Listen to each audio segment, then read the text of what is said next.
बिस्मिल्लाहिर्रहमानिर्रहीम। आज मैं आपको बहुत लजीज बहुत उम्दा खीर की रेसिपी बता रही हूँ, आप आसानी से बना सके। ईद आ रही है, आप ईद में बनाइएगा, आपको बहुत पसंद आएगी। बहुत आसान, बहुत वीआईपी रेसिपी। 1.5 लीटर दूध मैंने डाल दिया है एक पैन में, और चॉपर में थोड़ा पानी डाल के दूध साफ़ करूँगी मैं, हमारा दूध ज़ाया ना हो। बॉयल करना है हमें जब दूध में बॉयल आ जाए तो हम इसमें चावल डाल देंगे, जो मैंने आधा घंटा पहले धो के भिगोए थे। ये 5 टेबल स्पून मैंने चावल ली है, ये वाले टेबल स्पून। अब दूध में बॉयल आ चुका है, ये चावल मैं इसमें डाल दूंगी। चावल डाल के हम चमचा फ़ौरन चलाएंगे, नहीं तो हमारे चावल की गुठलियाँ बन जाएंगी। हमें चावल डाल के चमचा छोड़ना नहीं है, हमें फ़ौरन चलाना है। और इसमें बॉयल आ गया चावल डालने के बाद। अब मैं इसे पकाऊंगी लो फ्लेम में, और ख़याल से पकाइएगा, दूध और चावल जल ना जाए या चिपक ना जाए। तो दूध इतना पकाना है हमें, चावल और दूध पक के आधा हो जाए।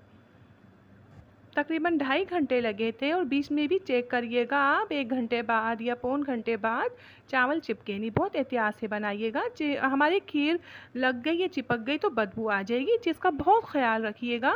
मैंने आधा कप चीनी डाली है, इसका वज़न है 125 ग्राम, और अपने टेस्ट के मुताबिक डालिएगा। वैसे ये टेस्ट बिल्कुल सही था, ये मीठा। मैं इलायची पाउडर डाल रही हूँ, थोड़ा सा होममेड है मेरा ये। तो बस मैं मिक्स करूँगी और हैंड बीटर से मैं इसे फेंटूँगी, जो चावल है हमारे बिल्कुल बारीक हो जाए।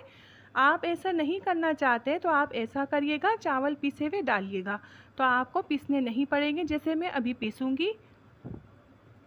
बिल्कुल बहुत अच्छे ये हमारी खीर बन के तैयार हो जाएगी। चावल बिल्कुल बारीक हो जाएंगे, इससे बिल्कुल भी हमारे चावल साबित नहीं रहेंगे। ये बहुत लजीज, बहुत अच्छी हम आपको रेसिपी बता रहे हैं, बहुत आसान है, बहुत उम्दा। अगर आपको मेरी रेसिपी अच्छी लगती है, आप लाइक सब्सक्राइब करें, कमेंट्स में बताया करें आपको मेरी रेसिपी कैसे लगती है। ये देखिए, बिल्कुल बस चंद सेकंड लगते हैं, ये बिल्कुल तैयार हो गई हमारी। बस मैंने चीनी डाली है, चीनी डालने के बाद मैं 20 मिनट लो फ्लेम में और पकाऊंगी, सिर्फ 20 मिनट। ख्याल से पकाइएगा, हमारी खीर बिल्कुल तैयार है। जो चीनी डाली है इसकी सेटिंग के लिए मैं 20 मिनट पकाऊंगी, और फिर 20 मिनट होने के बाद मैं इसे ठंडा करूंगी। पहले मैं आपको दिखा रही हूँ इसकी थिकनेस, आप देख सकते हैं ये कैसी हमारी बिल्कुल बारीक चावल हो गए। आप यकीन जानिए, बहुत उम्दा रेसिपी है, बहुत लजीज बनती है, बहुत आसान है। आप बनाएं, इंशाल्लाह आपकी बहुत अच्छी बनेगी। आप ईद में बनाएं या किसी खुशी में बनाएं, या कोई मेहमान आ रहा है जब बनाएं, इंशाल्लाह आपकी वाह वाह हो जाएगी अल्लाह के हुक्म से।